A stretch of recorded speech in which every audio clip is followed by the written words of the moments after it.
On March 12, 2006, my travel hockey team took part in the championship game at a tournament in Chicago.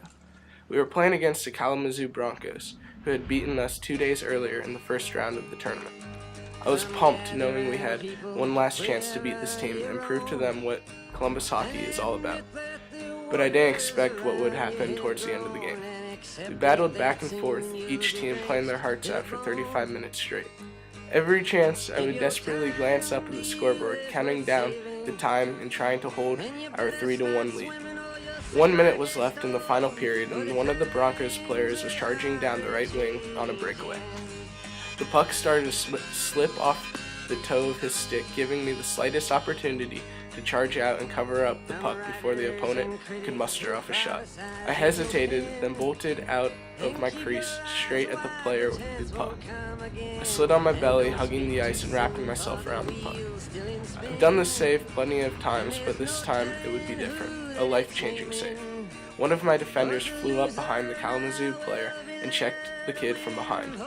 The kid's right skate caught the underside of my helmet and ripped it right off my head. I raised my head up at an instant. I saw the kid's left skate coming down right towards my face in slow motion. The feeling of the freshly sharpened skate blade sliding across the bridge of my nose, cutting through it like butter, would linger in my mind to this day. Everybody had a dance partner and was beating the crap out of each other. I felt a warm stream of liquid running down my face. My initial thought was it was just sweat, but when I looked down at the ice, I was standing over a pool of my own blood.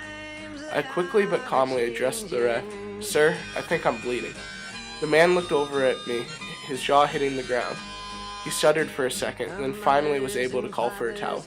At this point, the whole rink was silent except for the stomping sound of my mother's boots on the metal bleachers as she sprinted to the ice.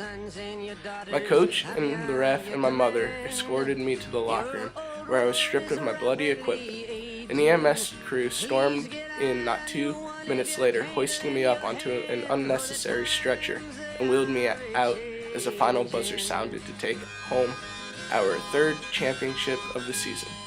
I ended up getting 12 stitches and was left with a hockey stick-shaped scar on my nose, a constant reminder of how dangerous the sport can be.